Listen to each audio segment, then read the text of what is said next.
munsi rero tubafitiye topic nyuma y'ijambo ry'Imana twarimo umukozi w'Imana tuganirizaho. Dufite topic abantu benshi baratubwiye tuyiganireho, natwe ku giti cyacu turumva ari topic nziza. Iravuga ngo menya neza inshuti nk'umukristo ugomba guhitamo kugira mugendane. Bidasobanuye yuko inshuti mbi cyangwa se inshuti itari yakizwe bisobanuye ko wayirengagiza, ariko hari amahitamo twebwe dushobora kugiramo ariyo tugiye kuganiraho. Hari n'ingaruka, hari ndetse n'ibindi byo kwishimirwa ku buryo waba warahuye n'inshuti ikagukora ibintu bikomeye, ariko tugiye kubiganiraho. Umukozi w'Imana turagenda twungurana amagambo kugira ngo dukuremo ikintu gifatika. Nawe ubwawe ushobora kutubwira ukongeraho iki muri comment. Turakwakiriye mu kiganiro. Hari abantu benshi usanga muri bo bafite inshuti,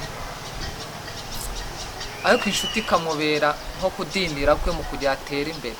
So wowe wemeranya nabyo cyangwa hari ukundi wowe ubyumva? Ku bwanjye ndabyemera. Hari inshuti ihindura umuntu ikamuhindura mu byiza, hakaba n'inshuti ihindura umuntu ikamujyana mu bibi.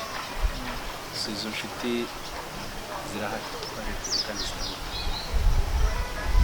Ubwo muri make ushaka kuba ufite inshuti mbi ishobora kuguhindura.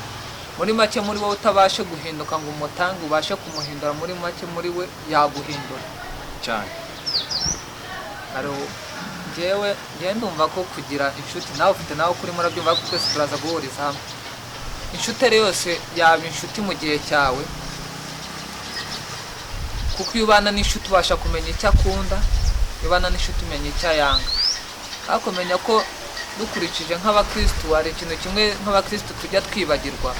Bisobanuye ko umuntu ushaka kunywa inzoga n'urugero cyangwa itabi, umubyeyi washaka kukubonana nawe cyangwa inshuti yawe uwo muririmbana yabibona kumva hari ikibazo cyabaye.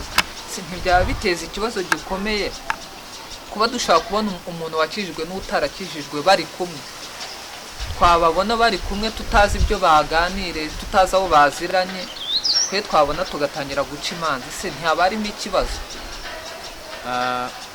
aho ngaho? Icyo kibazo ni cyiza kandi kirakomeye. Abantu benshi bakunze gucira abantu imanza bitewe n'uko bababona. Ugasanga umuntu nimba ambonanye n'umuntu azi uko ateye cyangwa azi uko asa, akakuremera muri iyo shusho asamo kandi akanagucira urubanza. Bibiliya nivuga neza, Pawulo n'uwavuze ngo ntituzi igihe tuzapfira kuko byose bizwi n'Imana. Nako tutazi igihe tuzapfira kuko byose bizwi n'Imana. Ibyo rero byose biri muri cadre y'Imana. Twebwe ntabwo dushobora gucira abantu imanza, ariko ku bwanjye njyewe ntabwo mpamya yuko ujya ushobora kugendana n'umuntu mubi atari ukusa, ariko ukabasha kumuhindura bitewe n'icyo ukora. Hari umuntu umwe wavuze ngo uraguhindura umuntu wenda unywa inzoga unywa itabi, ntabwo bisobanuye kuza ngo amubwire ngo reka inzoga umunsi wa mbere azireke. Birasabwa intera. Muri urugendo turimo njyewe nkeka yuko guhindura umuntu ntabwo ari ikintu gifata ukwezi kumwe, byafata n'imyaka, ariko guhindura umuntu ni gake gake. Ushobora kuba yanywaga amacupa 5 wenda n'urugero ku munsi, kandi ati wowe kubireka kwawe mbona bitoroshye, ariko gerageza noneho ukureho rimwe. Nibura azajya kujya muri ari amezi, nibura abasha kuvuga ati noneho sibamo ukwezi, noneho sa nk'ubyibagiwe turebe. Nkeka ko buri n'abara bose tujya tubona bapaganye cyangwa bari mu byaha cyangwa bakora ibyaha, ntabwo nkeka ko ariyo mahitamo bavukanye, ntabwo nkeka ko ari byo bahisemo. Ni ibintu byabajemo. Rero natwe kuba twarakijijwe sinjya mbona ko ari byo byatuma twirata ku bandi, ahubwo tujye dusubira inyuma tuvuge ngo Mana wewe wemeye ko dukizwa kuri twebwe n'abariya, kuko bose ni ikintu bizi. Ikintu umuntu yize yakwiga no kukireka, kimwe ko hari abiga gutangira ikintu batari bakirimo. Ni nacyo kishe urubyiruko twese hamwe, cyangwa se minisiteri cyangwa se duhuriyemo n'abantu benshi. Dukunze gucira abantu imanza kuruta twebwe uko twabanje kwisuzuma muri twe. Burya iyo ubona iranda iri hanze, kuba yiyandarika hariya, yego biteye isoni kandi n'icyaha, ariko iranda ifite aho yavuye. kandi ifite ibyayibabaje.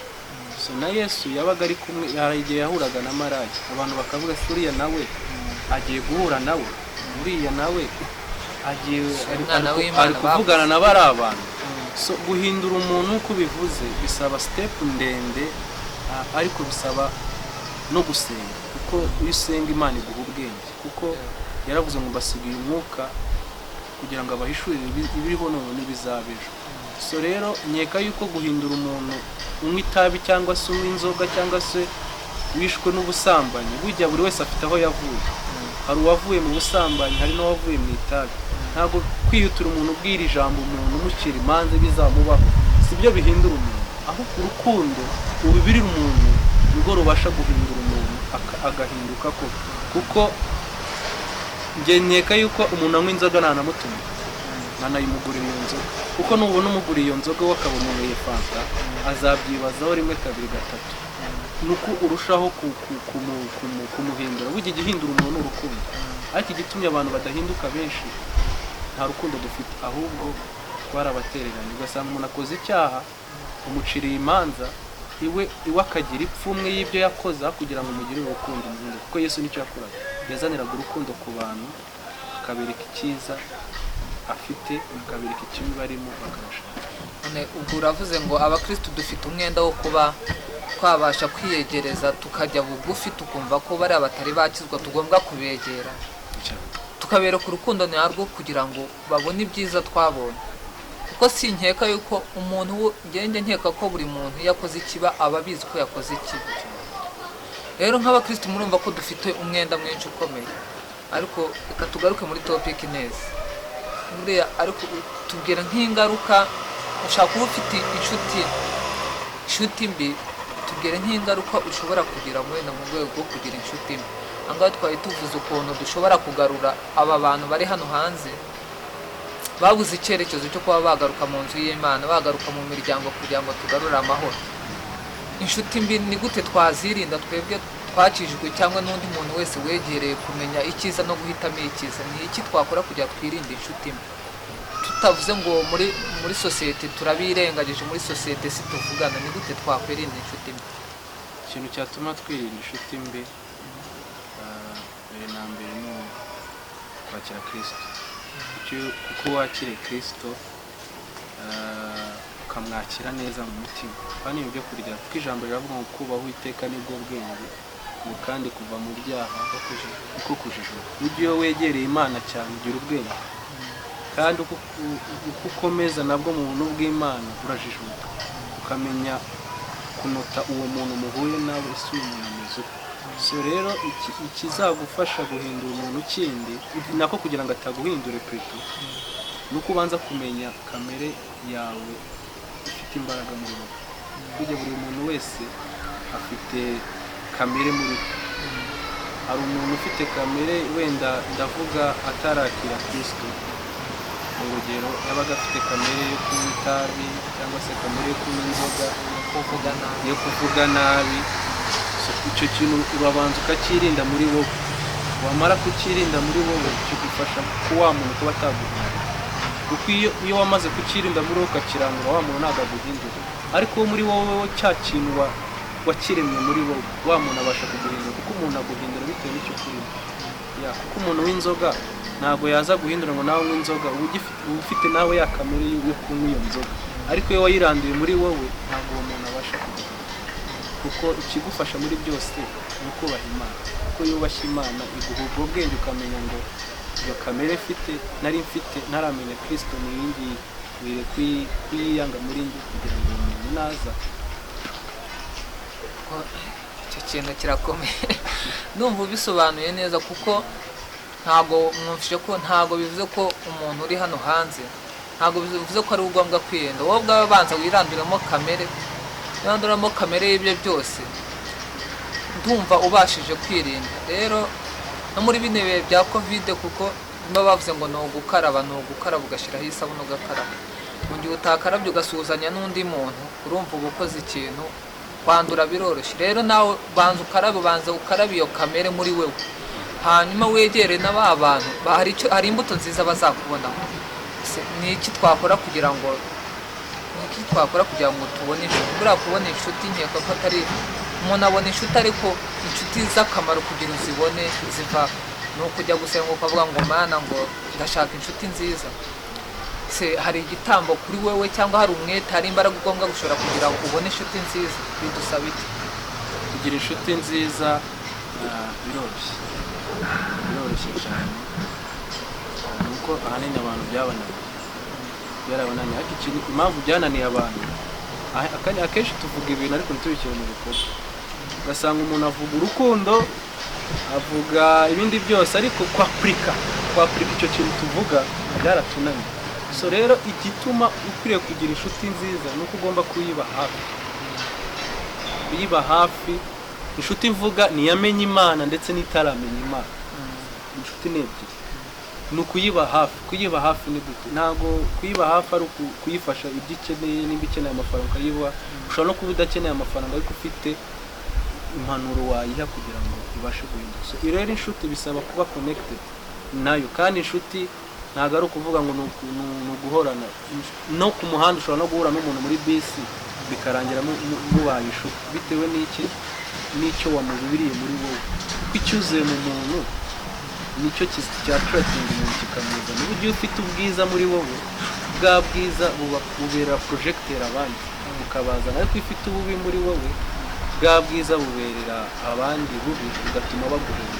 So rero ufite urukundo rutuma ruzana abantu inshuti, kuko kugira ngo abantu bagusange kandi bakwisanzureho bagukunze by'ukuri ni ikintu kigoye, ariko tugomba guharanira ko ni ikintu cy'ijambo rivuga.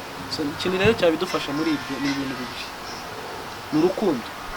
Ntabwo uzabona umuntu ubabaye hari hanze wishwe n'inzara wowe ufite ikintu mu nzu numara ngo uvuge ngo ufite urukundo, ariko wa muntu n'uwigomwa muri wowe ukamufasha, icya kintu wamukoreye azacyamamaza no mu bandi. Rwa rukundo muri wowe rubera ishema. Rero nabyumvishe. Nanjye nemezanya nawe yuko hari igitambo dufite cyangwa hari icyo tugomba gukora kugira ngo twegere inshuti zacu. Inshuti nkeka kugira ubone inshuti nk'uko wabitubwiye, hari icyo tugomba gutanga. Wa mugani wawe biranagoye kubwira umuntu ko umukunda maze iminsi abiri atarya, urya ugasigaza, ukumva iwanyu barasonye ngo baje gutwara imyanda mwamenyemo ibiryo. Birababaje, ariko urukundo nubwo twereka abantu bakatubonamo icyatuma babwira abandi urukundo. Kuza nkakubwira ko ngukunda, ntabwo wagenda ubwira abandi bantu ngo Moise arankunda. Nta kintu wigeze ukora, nibura kimwe niyo wafata bombo buriya y'icumi ukayima cyangwa nkayirya nkajyana n'inyita avuga ati Moise yampaye bombo. Wahura n'umuntu avuga ati ngiye Moise ntabwo njya numva ari inshuti yanjye, ariko wowe ukavuga ati ngiye Moise ni inshuti yanjye yampaye bombo. Urumva ko dufite umwenda wo gufata buriya nta mpano ntoya ibaho ya. Ushobora no gufata bombo ukaba wabasha guhindura umuntu akakwiyumva no gusuzuma umwe mwahura ukamubwira ati mwaramutse, agera akagukunda kandi ntacyo wamuhaye. Ariko biranagoye kubona unyuze ku muntu utanamusuhuje mwaramutse. Umuntu yakwibaza, ariko iyo ubwiye umuntu mwaramutse, nubwo tujya tuyifata nk'amategeko, ariko mwaramutse ifite byinshi isobanuye. Kuko hari benshi bajya babana n'abaturanyi babo utuye ahantu nta n'umwe ushaka kuvuga ngo cyangwa se baririmbana akaba atazi no mugenzi we. Dufite umwenda yaba abakijwe n'abatabarakizwa, ariko twese duhurije hamwe tukerekana urukundo nyarwo, twabasha gukora ibintu byiza kandi bifite akamaro.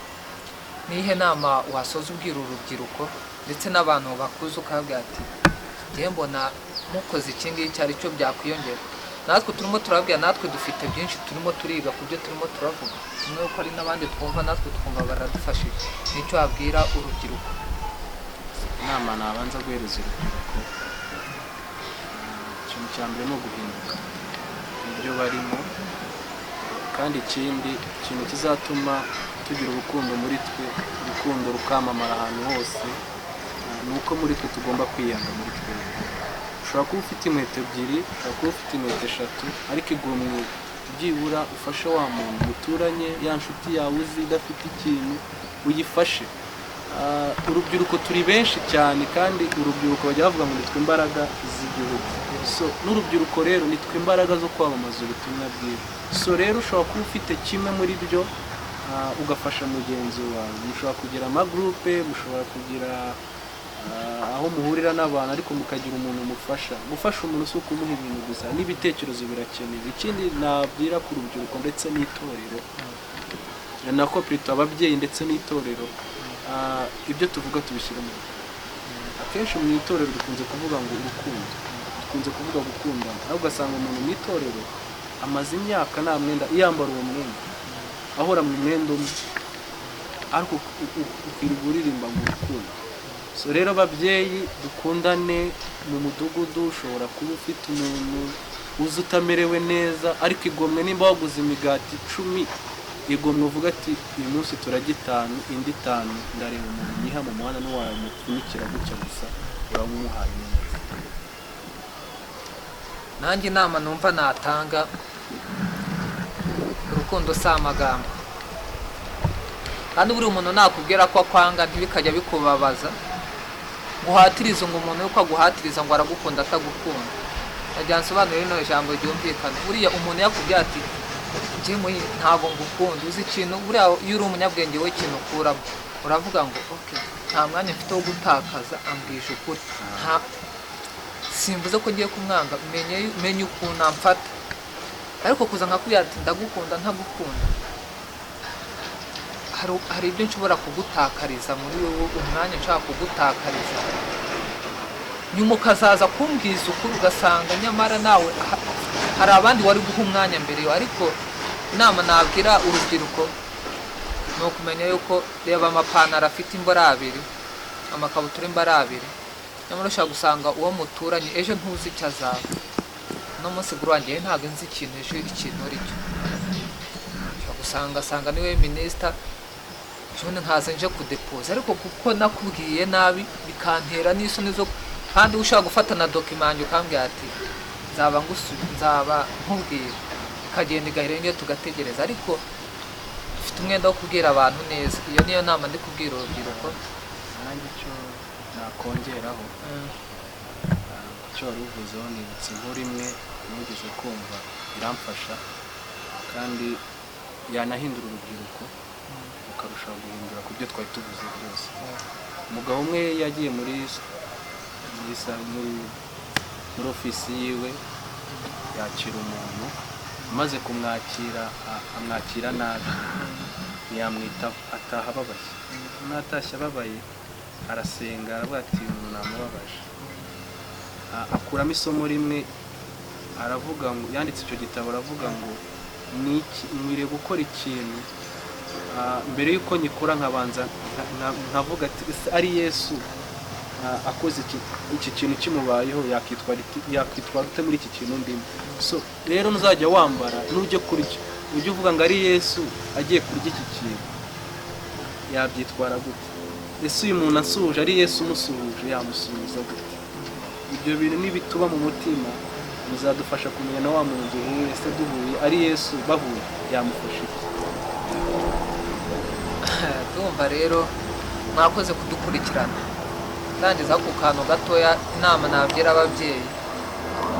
Buri ababyeyi hari igihe ababyeyi bajya bakoresha amagambo, nk'umubyeyi avuze nabi bitari ngombwa, ariko buriya iyo uri umubyeyi ukiga kwatura kuri wowe abana bawe, ukaga kubaturiraho neza, nkeka ko bibabyariramo umugisha, akanwa kararema. Kuko iyo watura neza n'uwo watura abasha kumva neza. Ariko ko ikintu kijyanye n'ababyeyi, ntuzajya ubona umwana wawe akoze ikosa ujya umucyaha, kuko nubona umwana wawe akoze ikintu cyo gushima ujya umushimira. Kuko nkeka ko umuntu ahora akubwira ngo wakoze nabi, ukora icyiza, atari yakubwira ati wakoze neza buruwari. Nawe yego, nawe iyo usubiye inyuma ubona nkaho mu by'ukuri ujya ubona nta kamaro, ariko umuntu nakora neza ujya umushimira mu gihe cye. Kuko iyo umuntu akiri ukabasha kumushimira, niwe wabasha kubyumva akabasha kunezerwa. Turangiza dushimira bano bantu, ni ukuri twishimiye kubana nawe.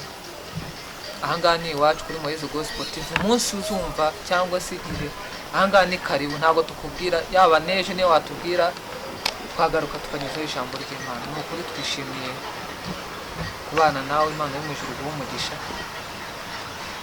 n'umutekinisiye twari tubanye ku ruhanga rw'ibyuma Fabrice, turagushimira Imana yo mu ijuru umugisha.